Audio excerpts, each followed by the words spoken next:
Hello students, पिछली class में हम लोग कंस्ट्रक्शन ऑफ इलेक्ट्रोकेमिकल सेल या गैल्वेनिक सेल पढ़ रहे थे। कंस्ट्रक्शन ऑफ इलेक्ट्रोकेमिकल सेल या गैल्वेनिक सेल के बारे में पढ़ रहे थे। और कंस्ट्रक्शन ऑफ इलेक्ट्रोकेमिकल सेल या गैल्वेनिक सेल के बारे में मैंने आपको बताया था कि इसमें हम दो अलग अलग कंपार्टमेंट्स लेते हैं या सेम ही कंपार्टमेंट्स में दो अलग अलग मेटल की रॉड, जिसको इलेक्ट्रोड बोलते थे, वो डिप करते थे। और जिस मेटल की रॉड होती थी उसी मेटल का हम लोग एक्वस सॉल्यूशन लेते थे। जिस मेटल की रॉड थी उसी का एक्वस सॉल्यूशन हम लोग इलेक्ट्रोलाइट के रूप में फिल करते थे। एक्सटर्नली इन दोनों इलेक्ट्रोड को एक वायर से कनेक्ट करते थे, जिसमें एक बल्ब लगा होता था, और इंटरनली इनको एक इन्वर्टेड यू शेप ट्यूब, जिसमें कोई एक इलेक्ट्रोलाइट भरा होता था, उससे कनेक्ट करते थे। और इस इन्वर्टेड यू शेप ट्यूब को हम लोग बोलते थे सॉल्ट ब्रिज। इसको हमने दो पार्ट में डिवाइड किया था, एक को बोला था लेफ्ट और एक को राइट। और हमने देखा था कि लेफ्ट पे जो रिएक्शन होती थी उसमें जिंक सॉलिड रॉड से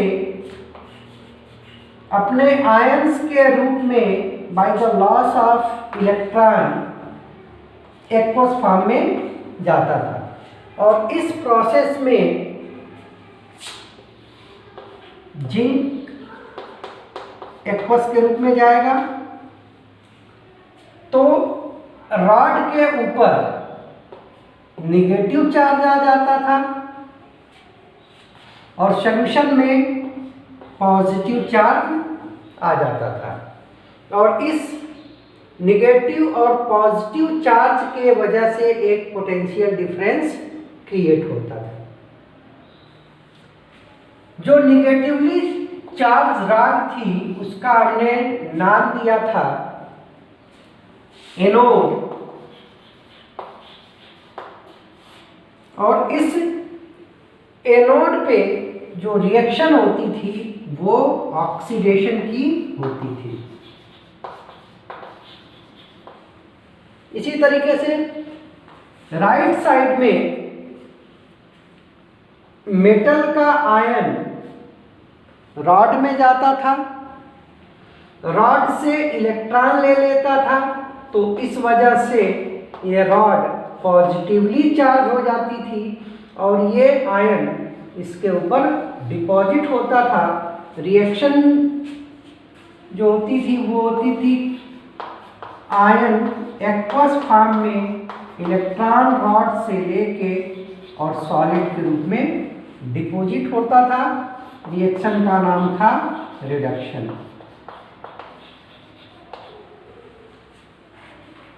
ठीक है, यहाँ पे रॉड के ऊपर पॉजिटिव चार्ज था, सॉल्यूशन में निगेटिव चार्ज था। सारी बातें हम लोगों ने करी थी। इस पॉजिटिवली चार्ज रॉड को हम लोगों ने बोला था कैथोड।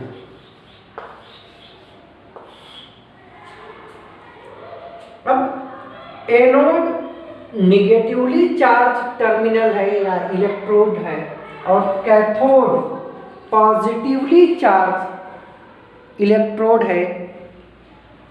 तो इलेक्ट्रॉन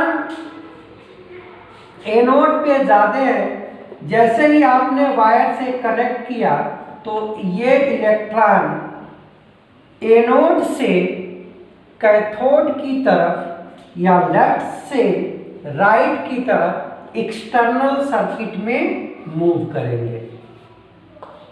और आपको पता है कि जिस डायरेक्शन में फ्लो ऑफ इलेक्ट्रॉन होता है उसके अपोजिट डायरेक्शन में, मतलब कि राइट से लेफ्ट या कैथोड से एनोड की तरफ direction of flow of current हो जाएगा।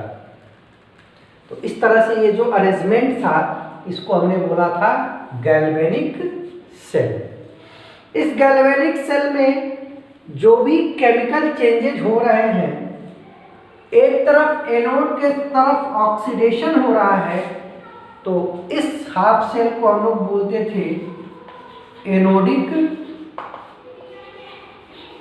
Half cell.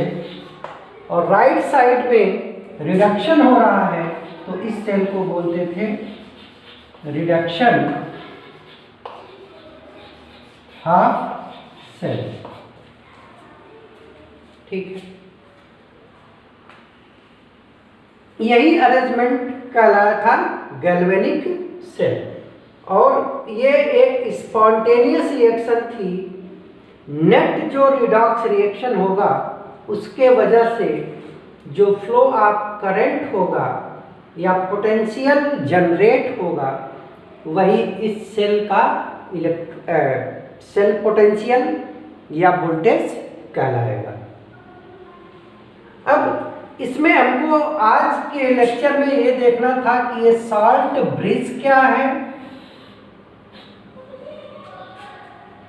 इसमें जो इलेक्ट्रोलाइट फिल किया है वो कैसा रखना है, इस साल्ट ब्रिज का यहाँ पे काम क्या है, और इलेक्ट्रोलाइट चूज करते समय, सेलेक्ट करते समय हमें किन किन बातों का ध्यान रखना है। ठीक है, तो चलो यहीं हम थोड़ा सा कर लेते हैं कि क्या काम है इस साल्ट ब्रिज का।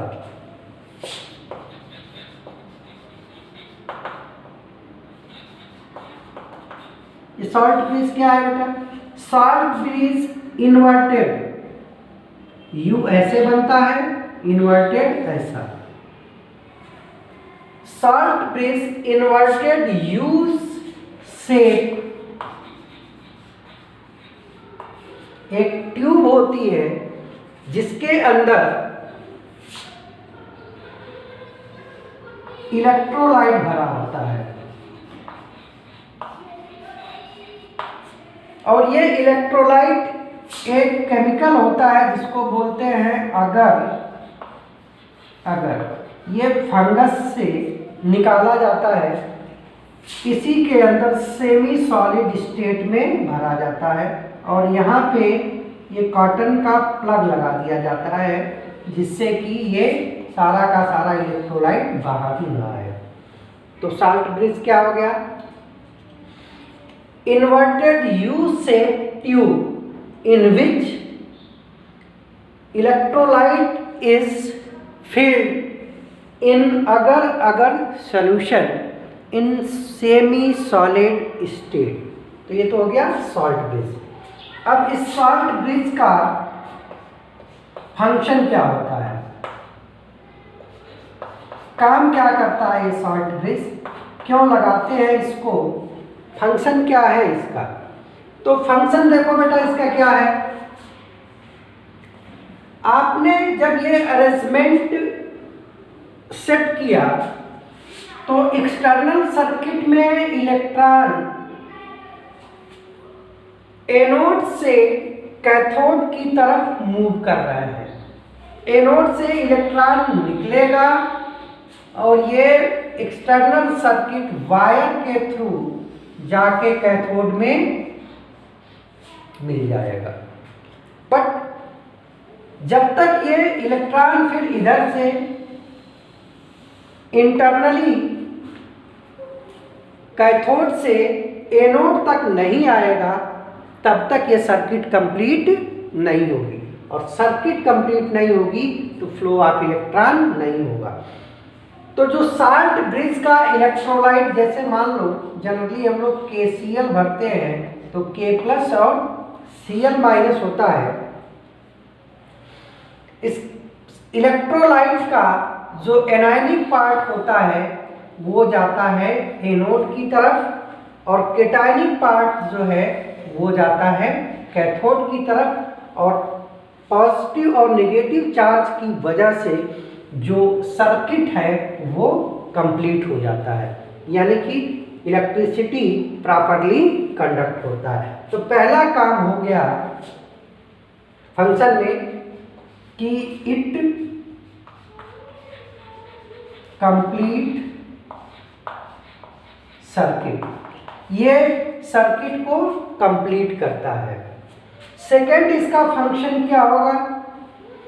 सेकंड इसका फंक्शन ये है बेटा कि जब आपने इनिशियली ये सेटअप स्टार्ट किया था तो सॉल्यूशन के अंदर जितना कंसंट्रेशन जिंक का था उतना ही सल्फेट का था और दोनों पे चार्ज भी सेम था, यानी कि इनिशियली ये सॉल्यूशन इलेक्ट्रिकली न्यूट्रल था, सॉल्यूशन के ऊपर कोई चार्ज नहीं था।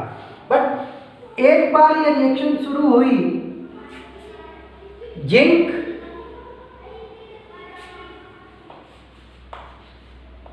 सॉलिड से सॉल्यूशन में जाना शुरू हुआ तो जिंक का कंसंट्रेशन बढ़ेगा और जिंक की कंसंट्रेशन बढ़ने की वजह से पॉजिटिव चार्ज भी बढ़ेगा, तो ये सॉल्यूशन पॉजिटिव हो जाएगा। और इस पॉजिटिव चार्ज सॉल्यूशन के वजह से ये जो इलेक्ट्रॉन यहाँ से ऊपर जा रहे हैं, कैथोड की तरफ जा रहे हैं, वो नहीं जा पाएंगे। इसके लिए जरूरी है कि ये जो पॉजिटिव चार्ज सॉल्यूशन में एनोडिक साइड में डेवलप हो रहा है इसको न्यूट्रलाइज किया जाए। अगर ये चार्ज सॉल्यूशन का न्यूट्रलाइज नहीं होगा तो फ्लो ऑफ इलेक्ट्रॉन प्रॉपर नहीं होगा। तो यही साल्ट ब्रिज का इलेक्ट्रोलाइट का एनायनिक पार्ट एनोड की तरफ आके और एनोडिक हाफ सेल के जो सॉल्यूशन पे पॉजिटिव चार्ज आया है उसको न्यूट्रलाइज करेगा। सिमिलरली अगर राइट साइड की बात करें, कैथोडिक साइड की बात करें, कैथोडिक हाफ सेल की बात करें, तो यहाँ पे एक्वस सॉल्यूशन से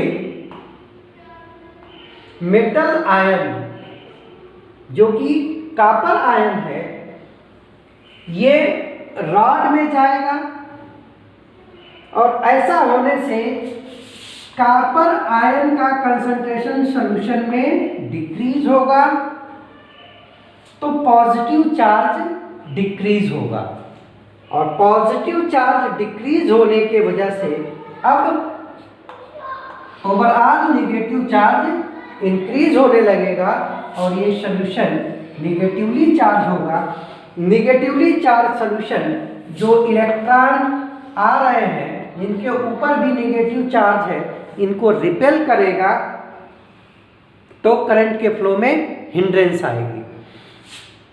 प्रॉपर करंट का फ्लो हो, इलेक्ट्रॉन का फ्लो हो, इसके लिए जरूरी है कि कैथोडिक साइड में जो इलेक्ट्रोलाइट लिया है आपने उसमें जो नेगेटिव चार्ज डेवलप हो रहा है इसको न्यूट्रलाइज करो। और ये न्यूट्रलाइज करने के लिए साल्ट ब्रिज के इलेक्ट्रोलाइट का कैटायनिक पार्ट कैथोड की तरफ जाके और इस कैटायन का पॉजिटिव चार्ज सॉल्यूशन के नेगेटिव चार्ज को न्यूट्रल करता है। मतलब कि जो साल्ट ब्रिज का सेकेंड काम है वो ये है कि इट न्यूट्रलाइजेस या ये बोलो maintain, it maintain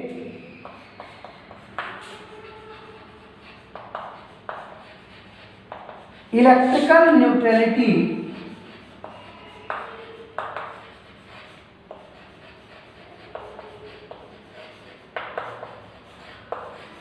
electrical neutrality of aqueous solution of half cell. जो हाफ सेल बने हैं, इस हाफ सेल के सॉल्यूशन की इलेक्ट्रिकल न्यूट्रलिटी को मेंटेन करने का काम करता है। और इसका तीसरा काम क्या है? अगर आपने ये अरेंजमेंट कुछ इस तरीके से ले लिया, अलग अलग कंपार्टमेंट में न लेके एक ही कंपार्टमेंट में लिया, ये वाला टर्मिनल एनोड होगा, ये वाला कैथोड होगा, इसके ऊपर निगेटिव चार्ज होगा और कैथोड पे पॉजिटिव चार्ज होगा। एक पोटेंशियल डेवलप हुआ जिसकी पोलैरिटी लेफ्ट साइड में निगेटिव है और राइट साइड में पॉजिटिव है, ये बनी। अब इस इलेक्ट्रोलाइट के सॉल्यूशन जहां पे मिलेंगे, तो लेफ्ट साइड में आपने देखा था कि पॉजिटिव चार्ज आ रहे हैं, तो यहाँ पे पॉजिटिव चार्ज का एकोमोडेशन होगा। राइट साइड का सॉल्यूशन नेगेटिवली चार्ज है, तो यहाँ पे निगेटिव चार्ज एकोमोडेट होगा, इकट्ठा होगा। और फिर ये लिक्विड या इलेक्ट्रोलाइट जहाँ पे मिल रहे हैं, उस पे एक साइड पे एनोड के साइड में पॉजिटिव चार्ज का एकोमोडेशन हो जाएगा और कैथोडिक हाफ सेल में या कैथोड के साइड में निगेटिव चार्ज एकोमोडेट हो जाएगा। यानी कि फिर से इलेक्ट्रोलाइट के अंदर भी चार्ज का सेपरेशन हो रहा है, और चार्ज का सेपरेशन हो रहा है तो यहाँ पे भी एक पोटेंशियल डेवलप होगा, और इस डेवलप पोटेंशियल का नाम होता है लिक्विड जंक्शन पोटेंशियल। जहां पे दो लिक्विड मिल रहे हैं, उनके जंक्शन पे एक पोटेंशियल डेवलप हो रहा है, उसको बोलते हैं लिक्विड जंक्शन पोटेंशियल। और ये लिक्विड जंक्शन पोटेंशियल की जो पोलैरिटी है, वो एक्सटर्नल सेल की पोलैरिटी के अपोजिट है। तो ये पोटेंशियल इस एक्सटर्नल पोटेंशियल को अपोज करेगा, उसको मिनिमाइज करेगा। तो ये लिक्विड जंक्शन पोटेंशियल जितना ज़्यादा होगा, इस सेल का पोटेंशियल उतना कम हो जाएगा। तो जरूरी क्या है कि इस लिक्विड जंक्शन पोटेंशियल को मिनिमाइज करो। मिनिमाइज कब होगा? जब ये चार्ज का एकोमोडेशन नहीं होगा। और चार्ज का एकोमोडेशन कब नहीं होगा? जब अपोजिट चार्ज आके इनको न्यूट्रलाइज कर दे। देखो साल्ट ब्रिज क्या कर रहा है, इधर जो पॉजिटिव डेवलप हो रहा है, इसका एनायनिक पार्ट आके इसको नलिफाई कर रहा है, न्यूट्रलाइज कर रहा है।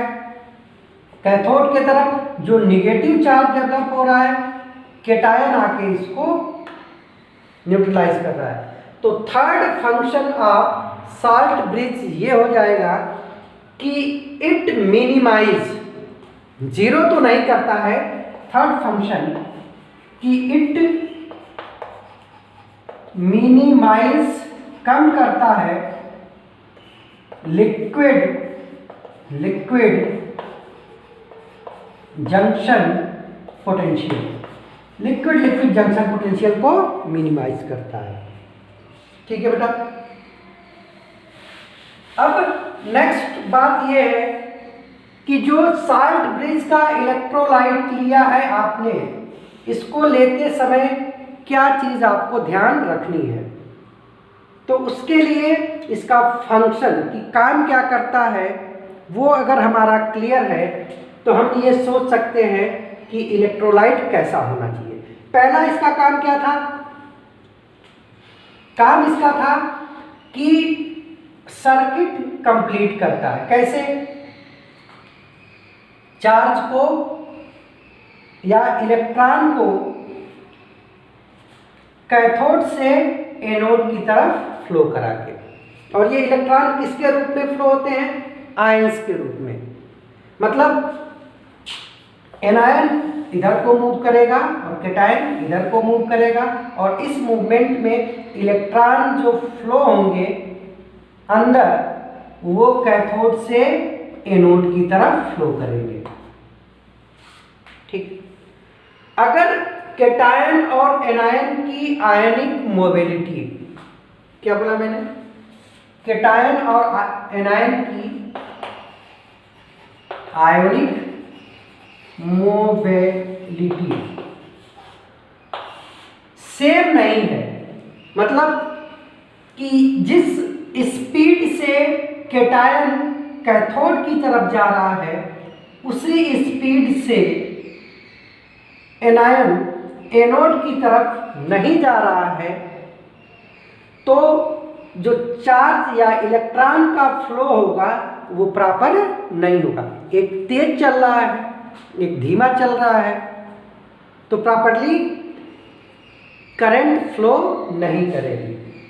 ठीक है, तो इसके लिए जरूरी है कि ionic mobility of cation and anion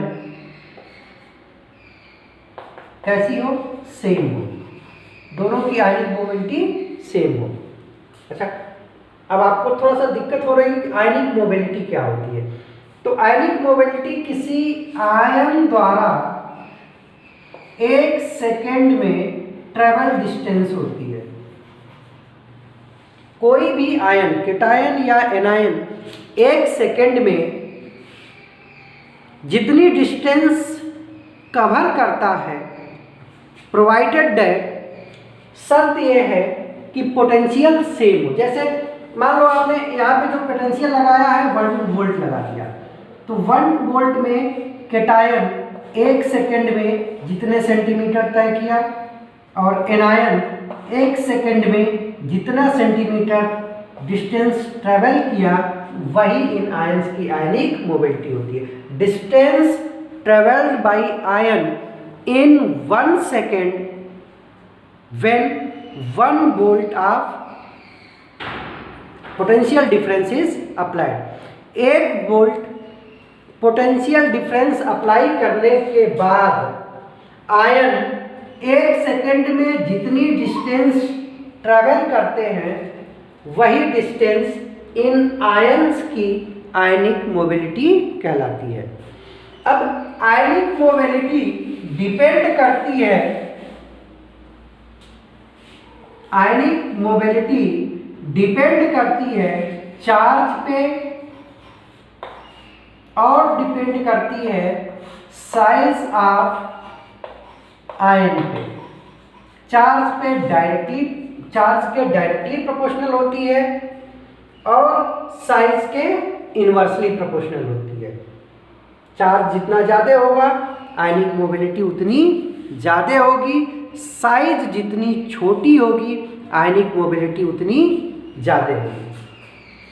ठीक है, तो दोनों आयन की आयनिक मोबिलिटी सेम होने के लिए उनका साइज सेम होना चाहिए और उनके ऊपर चार्ज भी सेम होना चाहिए। तो अगर ऐसे इलेक्ट्रोलाइट जिनका कैटायन और एनायन के ऊपर चार्ज और उनकी साइज सेम है तो उनकी आयनिक मोबिलिटी भी सेम होगी। इसीलिए हम लोग KCl का जनरली यूज करते हैं। KCl के अलावा आप KNO3 भी यूज कर सकते हो,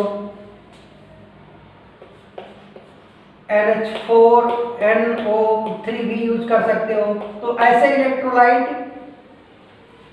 जिनकी आयनिक मोबिलिटी मतलब कि उनके ऊपर चार्ज और उनकी साइज सेम हो, वही आप साल्ट ब्रिज में यूज करेंगे। दूसरा प्रिकॉशन क्या रखना होता है?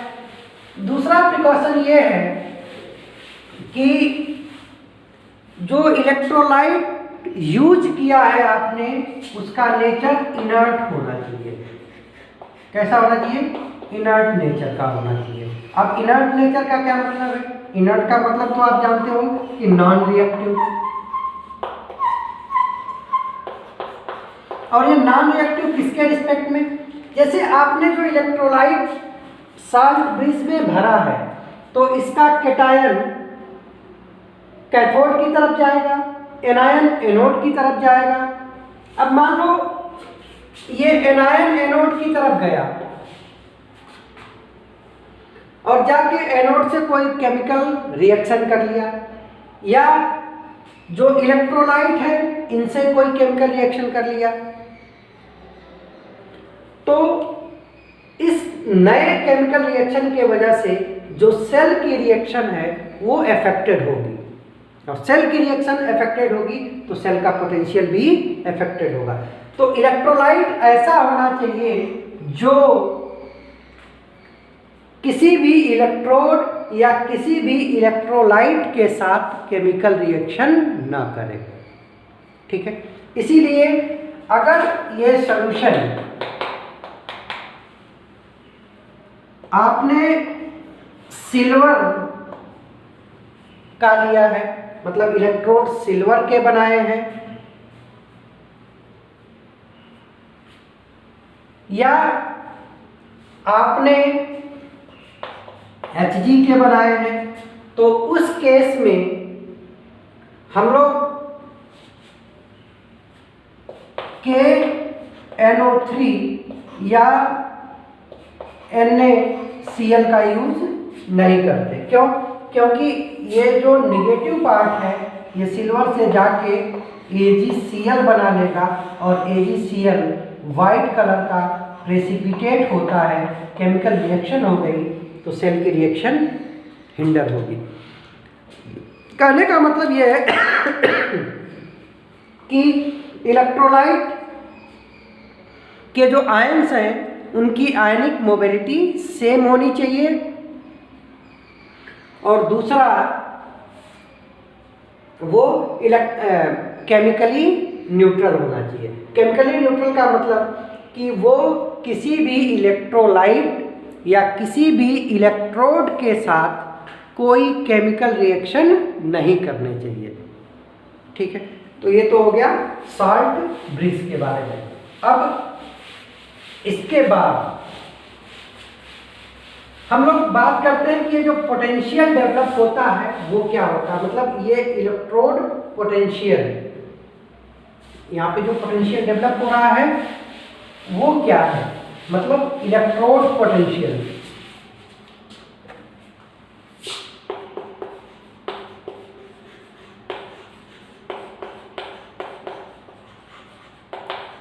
देखो बेटा, कहीं भी इलेक्ट्रोड पोटेंशियल डेवलप क्यों होता है? Due to separation of charge. जहां भी चार्ज का सेपरेशन होगा वहां पे इलेक्ट्रोड पोटेंशियल डेवलप होगा। जैसे अभी हम लोगों ने बात किया था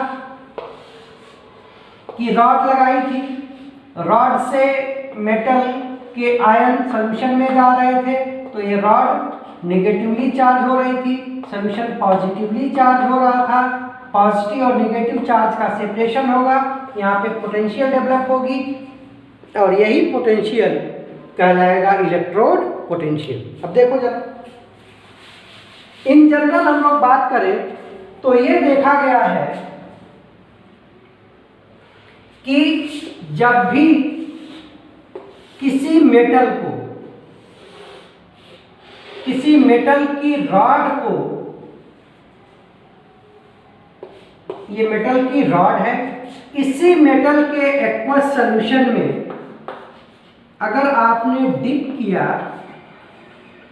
तो जहां पे ये मेटल की रॉड और इसका एक्वस सॉल्यूशन एक दूसरे को टच करते हैं, उस सरफेस को, जैसे ये एक दूसरे को इस सरफेस पे टच करेंगे तो ये सरफेस कहलाता है मेटल आयन या सॉल्यूशन इंटरफेस। और इस मेटल सॉल्यूशन इंटरफेस पे दो पॉसिबिलिटीज होती हैं, दो पॉसिबिलिटीज होती है। पहली पॉसिबिलिटी ये है कि ये मेटल जो रॉड के अंदर सॉलिड फॉर्म में है, ये इलेक्ट्रॉन का लॉस करे, अपना कैटायन बनाए और एक्वस फॉर्म में कन्वर्ट हो जाए। दूसरी पॉसिबिलिटी ये है कि सॉल्यूशन में जो आयन्स है एक्वस फॉर्म में, मेटल आयन है एक्वस फॉर्म में सॉल्यूशन में, तो ये इलेक्ट्रॉन को एक्सेप्ट करके सॉलिड फॉर्म में कन्वर्ट हो जाए। इलेक्ट्रॉन को एक्सेप्ट करें और सॉलिड फॉर्म में कन्वर्ट हो जाए। मतलब जैसे मान लो ये मेटल है, तो मैंने आपको बताया था कि कोई भी मेटल है तो ये मेटल एक्चुअल में एक एटम है, और एटम है तो एटम में दो पार्ट होंगे, एक तो उसका न्यूक्लियर पार्ट होता है और एक एक्स्ट्रा न्यूक्लियर पार्ट होता है जिसको ऑर्बिट बोलते हैं। इन ऑर्बिट्स में इलेक्ट्रॉन्स भरे होते हैं और जो सबसे बाहर वाला ऑर्बिट होता है, आउटर मोस्ट सेल, इस सेल को बोलते हैं वैलेंस सेल, और वैलेंस सेल में जो इलेक्ट्रॉन होते हैं उनको बोलते हैं वैलेंस इलेक्ट्रॉन। एग्जाम्पल के लिए जैसे मान लो हमने सोडियम की बात की, तो सोडियम के पास 11 इलेक्ट्रॉन है और 11 प्रोटॉन्स हैं। तो ये 11 इलेक्ट्रॉन जो है 2, 8 और 1 के नंबर में अलग अलग सेल में रहेंगे। अगर इसका स्ट्रक्चर बनाओ तो ये हो गया सोडियम का न्यूक्लियस जिसमें कि 11 प्रोटॉन है। ये पहला वाला सेल 2 इलेक्ट्रॉन, दूसरा सेल 8 इलेक्ट्रॉन, तीसरा सेल 1 इलेक्ट्रॉन, और ये सबसे बाहर वाला सेल KLM M सेल कहलाएगा वैलेंस सेल, और इस सेल में जो इलेक्ट्रॉन है वही कहलाएंगे वैलेंस इलेक्ट्रॉन।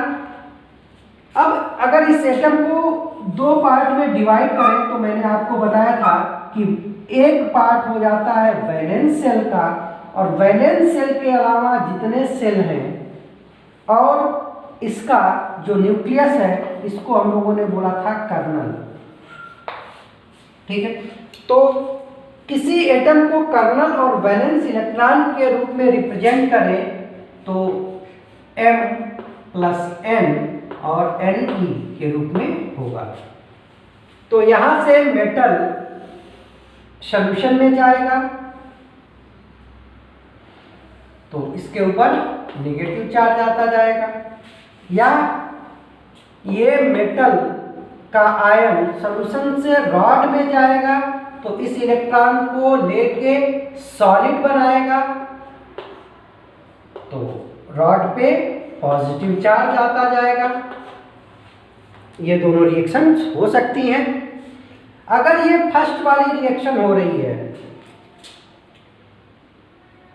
जिसमें मेटल रॉड से निकल के आयन के रूप में सॉल्यूशन में जा रहा है, तो इस प्रोसेस को या इस टेंडेंसी को हम लोग बोलते हैं सॉल्यूशन प्रेशर। इसको बोलते हैं सॉल्यूशन प्रेशर। क्या हो गया solution pressure? Tendency in which metal from rod goes into solution in form of its cation। cation के रूप में ये रॉड से निकल के सॉल्यूशन में जाएगा। और अगर सॉल्यूशन से आयन मेटल के फॉर्म में जा रहा है तो इसको बोलते हैं ऑस्मोटिक प्रेशर। और ये दो रिएक्शन हमेशा होती हैं। किसी भी रॉड को उसी के आयन में आप डिप करोगे तो इंटरफेस पे ये दोनों रिएक्शन होंगी। मतलब कि अगर आपने मेटल को उसके सॉल्यूशन में डिप किया एक्वस सॉल्यूशन में, तो मेटल से कैटायन सॉल्यूशन में जाएंगे और सॉल्यूशन में जो कैटायंस हैं वो मेटल के ऊपर जाके डिपॉजिट होते रहेंगे। ये एक रिवर्सिबल प्रोसेस के जैसे प्रोसेस होगा। इसमें मेटल का सॉलिड से एक्वस फॉर्म में जाना कहलाता है सॉल्यूशन प्रेशर, और कैटायन का सॉलिड के रूप में कन्वर्ट होना कहलाता है ऑस्मोटिक प्रेशर। और ये दोनों प्रोसेस होंगे। फर्क इतना होगा कि एट ए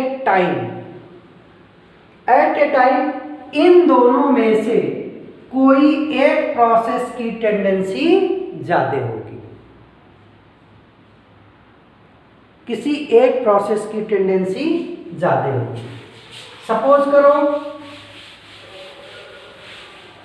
कि पहली टेंडेंसी है कि एसपी सॉल्यूशन प्रेशर ज्यादा है ऑस्मोटिक प्रेशर से, यानी कि मेटल का एक्वस फॉर्म में जाने की टेंडेंसी ज्यादा है। नेट रिएक्शन जो होगी, नेट रिएक्शन तो दोनों ही होंगी, बट फॉरवर्ड रिएक्शन की टेंडेंसी ज्यादा है, तो नेट जो रिएक्शन होगी उसमें मेटल सॉलिड से अपने कैटायन यानी कि एक्वस फॉर्म में जाएगा। और अगर ऐसा होगा तो जो रॉड है उसका वेट डिक्रीज होगा। क्यों डिक्रीज होगा? क्योंकि कर्नल यहां से निकल के सॉल्यूशन में जा रहा है। आपने पढ़ा है कि किसी भी मेटल के मास में प्रोटॉन और न्यूट्रॉन का ही रोल होता है, इलेक्ट्रॉन का रोल नहीं होता है।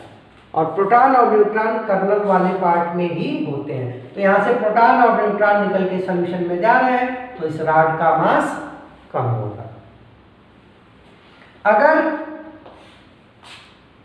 ऑस्मोटिक प्रेशर ज्यादा है सॉल्यूशन प्रेशर से, तो जो नेट रिएक्शन होगी,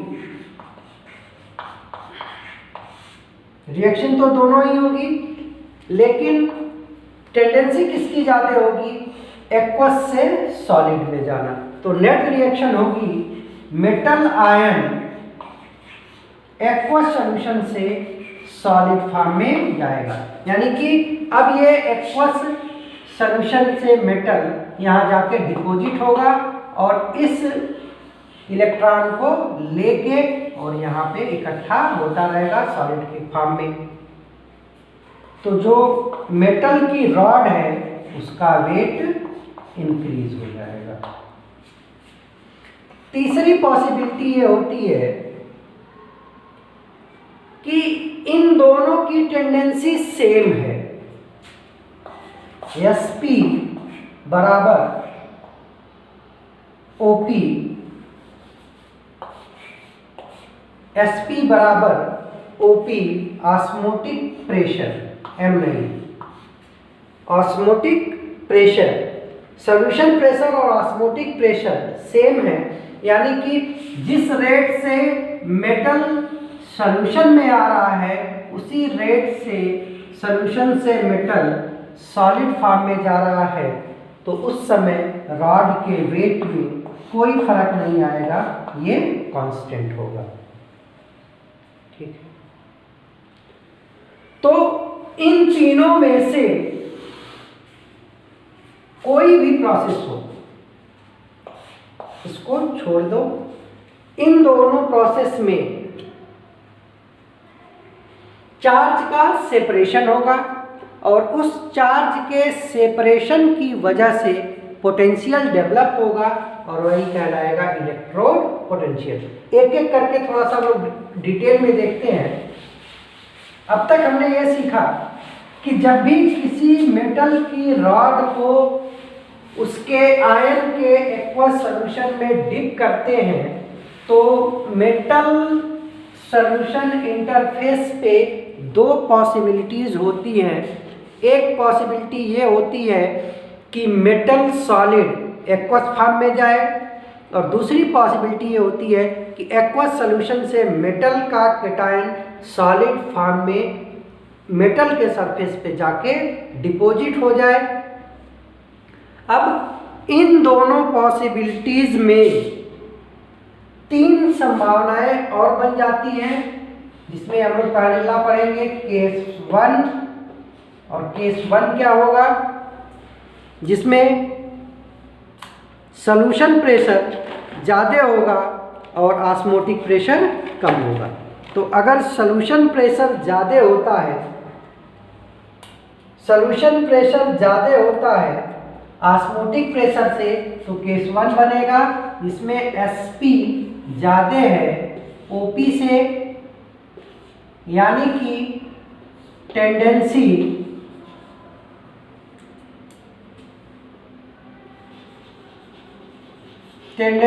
ऑफ मेटल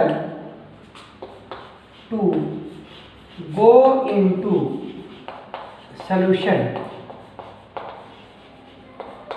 इज मोर।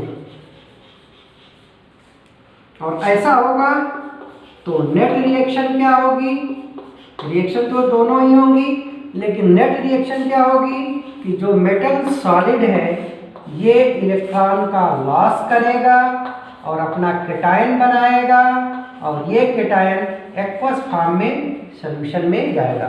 ये रॉड है और ये एक्वस सॉल्यूशन है और ये जो इलेक्ट्रॉन है ये रॉड में ही उनके रह जाएंगे। जैसे देखो आपने सॉल्यूशन लिया, मेटल में कर्नाल होगा Mn+ और इसके साथ N इलेक्ट्रॉन होंगे। सॉल्यूशन प्रेशर ज़्यादा है तो ये यहाँ से निकल के सॉल्यूशन में जाएगा एक्वस फॉर्म में। यहाँ पे इलेक्ट्रॉन इकट्ठे होते रहेंगे और यहाँ पे पॉजिटिव चार्ज इकट्ठा होता रहेगा। ये तो नेट रिएक्शन हो गई। इस नेट रिएक्शन का रिजल्ट क्या होगा कि जो रॉड है वो निगेटिवली चार्ज हो जाएगा, जो सॉल्यूशन है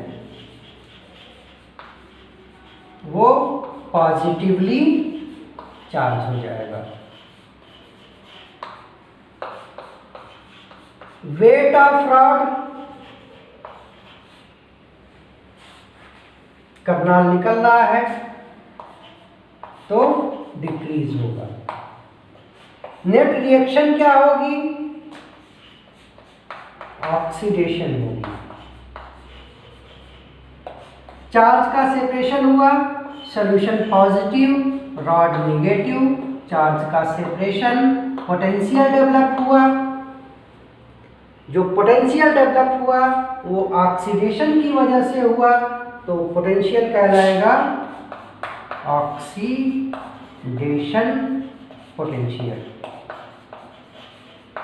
और ये जो अरेंजमेंट बना, जो रिडॉक्स रिएक्शन की हाफ रिएक्शन हो रही है वो कौन सी है, ऑक्सीडेशन। तो ये अरेंजमेंट को बोलेंगे ऑक्सीडेशन हाफ सेल। तो जब कभी सॉल्यूशन प्रेशर ज़्यादा होगा ऑस्मोटिक प्रेशर से तो इतनी संभावनाएं बनेंगी और जो पोटेंशियल डेवलप होगा उसको बोलेंगे ऑक्सीडेशन पोटेंशियल। सिमिलरली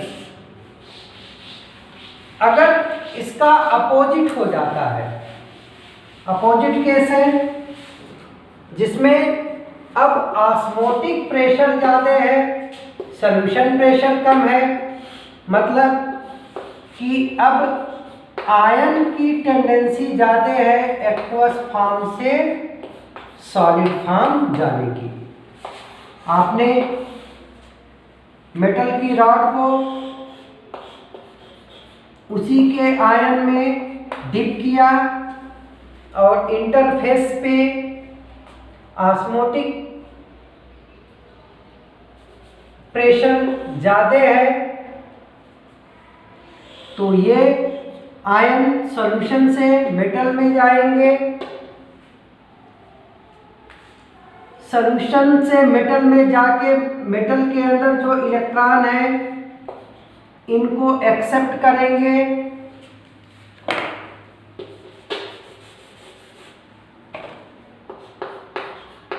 ये इलेक्ट्रॉन कहाँ से लेंगे?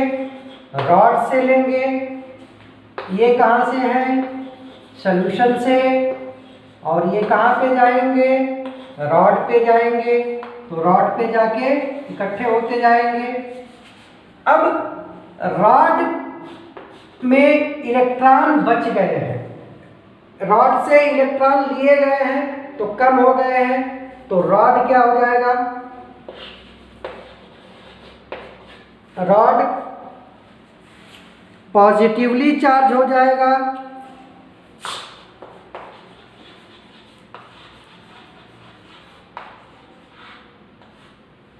रॉड पॉजिटिवली चार्ज हो जाएगा। सॉल्यूशन निगेटिवली चार्ज हो जाएगा। वेट ऑफ रॉड इंक्रीज हो जाएगा। नेट रिएक्शन जो होगी वो रिडक्शन की होगी। चार्ज का सेपरेशन होगा, पोटेंशियल डेवलप होगा, वो पोटेंशियल कहलाएगा रिडक्शन पोटेंशियल। ये सेल कहलाएगा रिडक्शन हाफ सेल। और निगेटिवली चार्ज पॉजिटिवली चार्ज जो रॉड है अब ये कहलाएगा कैथोड। जैसे उसके केस में जो इलेक्ट्रोड था वो एनोड कहलाता। ठीक है। तीसरा केस क्या होगा? जब दोनों सेम हो जाएंगे, ऑस्मोटिक प्रेशर और सॉल्यूशन प्रेशर जब सेम है तो दोनों प्रोसेस की टेंडेंसी, जिस टेंडेंसी से मेटल अपने आयन में कन्वर्ट होगा उसी टेंडेंसी से मेटल आयन सॉलिड फॉर्म में कन्वर्ट होगा और इस समय कोई पोटेंशियल डेवलप नहीं होगा, कोई नेट रिएक्शन नहीं होगी, दोनों रिएक्शन का रेट सेम होगा। रॉड में न पॉजिटिव चार्ज आएगा ना नेगेटिव चार्ज आएगा और ऐसे इलेक्ट्रोड का नाम होता है इनर्ट इलेक्ट्रोड। इनर्ट इलेक्ट्रोड जैसे कार्बन यानी कि ग्रेफाइट और जो प्लैटिनम का इलेक्ट्रोड होता है उनके केस में ये इनर्ट इलेक्ट्रोड कहे जाते हैं। ठीक है बेटा। चलो अब इसके बाद हम लोग बात करते हैं कि इलेक्ट्रोड पोटेंशियल है क्या। इन जनरल कि किसी भी मेटल को उसके सॉल्यूशन में आप डिप करोगे तो दो टेंडेंसी हैं, एक मेटल सॉलिड एक्वस फॉर्म में आएगा और दूसरा एक्वस फॉर्म से केटायन सॉलिड में जाएगा। इन दोनों में से कोई एक प्रोसेस की टेंडेंसी ज़्यादा होगी और उसके वजह से यहाँ पे चार्ज का सेपरेशन होगा और चार्ज की सेपरेशन की वजह से पोटेंशियल डेवलप होगा, वही पोटेंशियल कहलाता है इलेक्ट्रोड पोटेंशियल। अगर नेट रिएक्शन ऑक्सीडेशन की है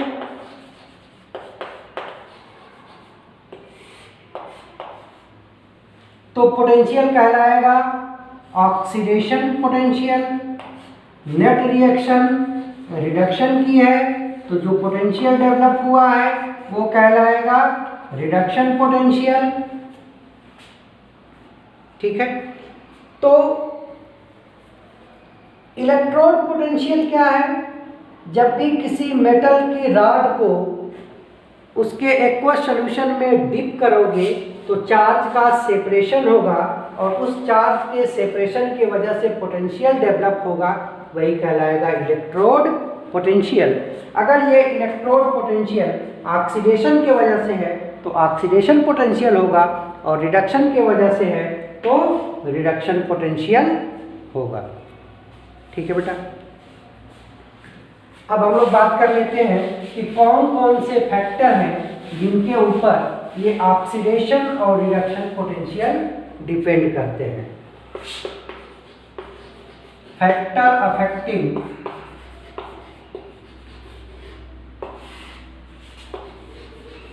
इलेक्ट्रोड पोटेंशियल। किन किन चीजों पे ये इलेक्ट्रोड पोटेंशियल डिपेंड करता है? तो पहला फैक्टर है nature of metal and ion. जो इलेक्ट्रोड पोटेंशियल की वैल्यू होती है वो मेटल और उसके आयन, दोनों मेटल और आयन के नेचर पे डिपेंड करता है। जैसे मान लीजिए हमने एक बार लिया आयरन और इससे आपने फेरस आयन बनाया,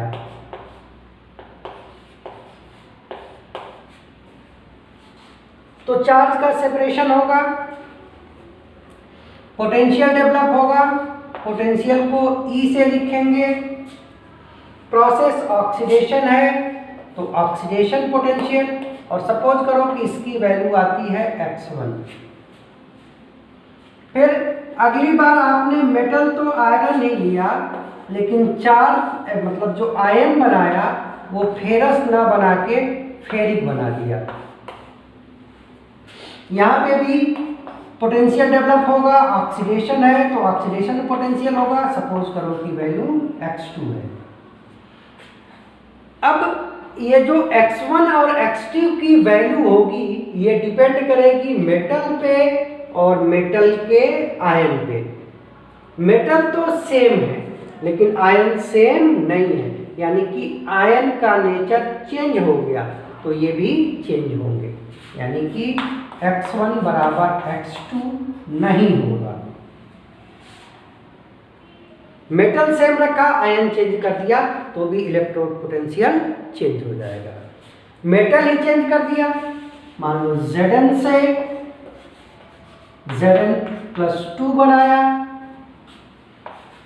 पोटेंशियल डेवलप होगा, ऑक्सीडेशन है, OP कहलाएगा, ऑक्सीडेशन पोटेंशियल। इसकी वैल्यू x3 है। ऑक्सीडेशन पोटेंशियल की वैल्यू मेटल और आयन के नेचर पे चेंज करता डिपेंड करता है। आपने मेटल चेंज कर दी तो ऑक्सीडेशन पोटेंशियल भी चेंज हो जाएगा। x1 not equal to x2 not equal to x3। कहने का मतलब है कि आप चाहे मेटल चेंज कर दो चाहे आयन चेंज कर दो, दो अलग अलग मेटल ले लो तो भी इलेक्ट्रोड पोटेंशियल चेंज हो जाएगा, या एक ही मेटल के दो अलग अलग आयन हैं तो भी इलेक्ट्रोड पोटेंशियल चेंज हो जाएगा। ठीक है, तो ये था nature of metal and ion. दूसरा है concentration of ion. Second factor जिसपे इलेक्ट्रोड पोटेंशियल डिपेंड करता है वो होता है कंसंट्रेशन ऑफ आयन। जैसे आपने मेटल भी सेम लिया, आयन भी सेम लिया, लेकिन जो आयन्स आपने लिए हैं उनके कंसंट्रेशन चेंज कर दिए। जैसे मान लो हमने आयन लिया Fe+ और ये कन्वर्ट कर रहे हैं Fe में, प्रोसेस है रिडक्शन, तो जो इलेक्ट्रोड पोटेंशियल होगा वो Rp होगा, रिडक्शन पोटेंशियल होगा। सपोज करो कि वैल्यू x1 है।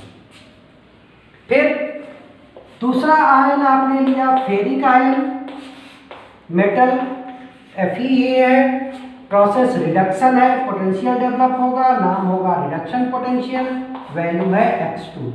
अब मेटल भी सेम, आयन भी सेम, तो अगर कंसंट्रेशन सेम है, C1AB है, C1AB है, तो x1 बराबर x2 होगा। लेकिन जैसे ही आपने इन आयंस का कंसंट्रेशन चेंज कर दिया, C1 और C2 दोनों का कंसंट्रेशन अलग अलग रखा, तो उस समय इनका पोटेंशियल भी अलग अलग हो जाएगा। ठीक है, मेटल चेंज किया, इलेक्ट्रोड पोटेंशियल चेंज हो गया, आयन चेंज किया, इलेक्ट्रोड पोटेंशियल चेंज हो गया। मेटल और आयन सेम रख के कंसंट्रेशन चेंज कर दिया तो भी इलेक्ट्रोड पोटेंशियल चेंज हो जाएगा। अब तीसरा फैक्टर जिस पे ये डिपेंड करता है वो है temperature of experiment. Temperature of experiment, temperature of experiment, जिस टेम्परेचर पे आप एक्सपेरिमेंट करा रहे हो, ये कंस्ट्रक्शन कर रहे हो, इलेक्ट्रोड पोटेंशियल मेजर कर रहे हो, उस टेम्परेचर पे भी इलेक्ट्रोड पोटेंशियल की वैल्यू डिपेंड करती है। जैसे मान लो आपने जो मेटल लिया same, metal same, ion same, ion का concentration same, electrode potential Rp, यहाँ का x1, oxidation potential OP, oxidation process है तो ऑक्सीडेशन पोटेंशियल ये x2।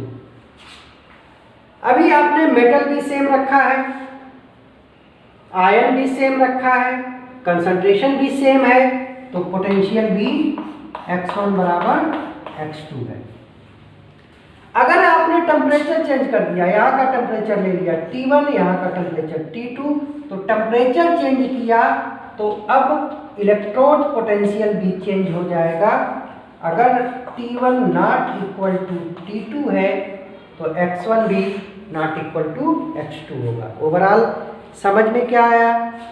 समझ में ये आया कि जो इलेक्ट्रोड पोटेंशियल की वैल्यू होती है वो डिपेंड करता है मेटल पे, डिपेंड करता है आयन पे, डिपेंड करता है कंसंट्रेशन ऑफ आयन पे, और डिपेंड करता है टेम्परेचर पे।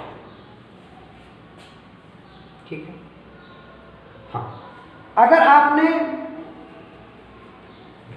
टेम्परेचर और कंसंट्रेशन को फिक्स कर दिया, टेम्परेचर और कंसंट्रेशन को फिक्स किया, तो किसी गिवन मेटल और आयन के कॉम्बिनेशन के लिए इलेक्ट्रोड पोटेंशियल की वैल्यू भी फिक्स होगी। ठीक है, तो ये थे फैक्टर।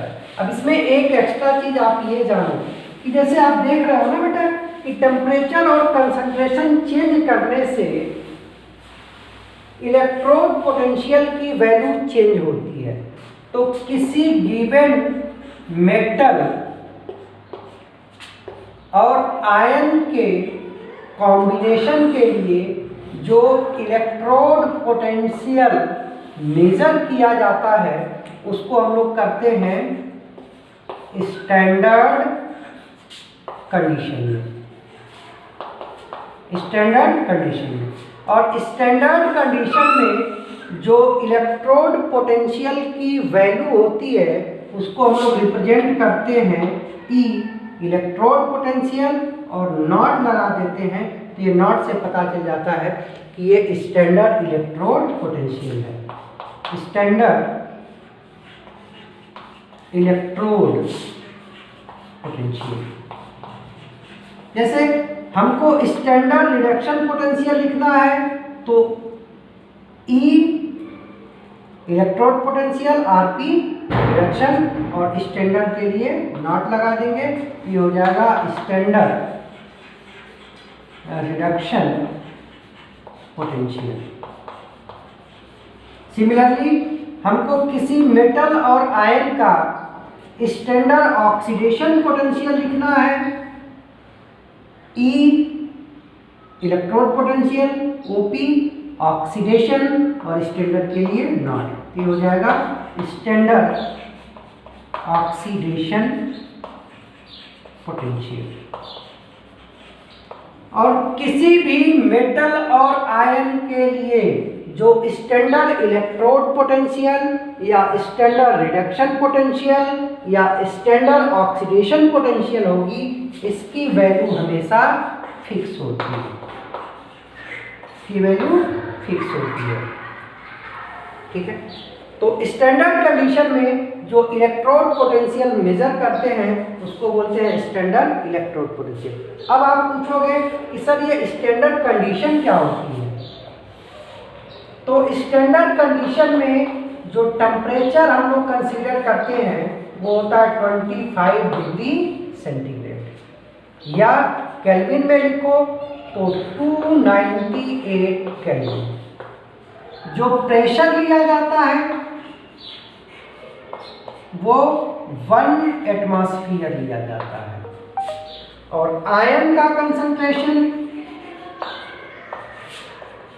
वो हमेशा रखते हैं 1 मोलर। मोलर मतलब मोल पर लीटर। तो ये कंडीशन होती है स्टैंडर्ड कंडीशन। अब किसी भी, जैसे मान लो हमने आयरन और फेरस आयन का स्टैंडर्ड कंडीशन में इलेक्ट्रोड पोटेंशियल मेजर किया तो ये वैल्यू फिक्स आएगी, इसकी वैल्यू चेंज नहीं होगी।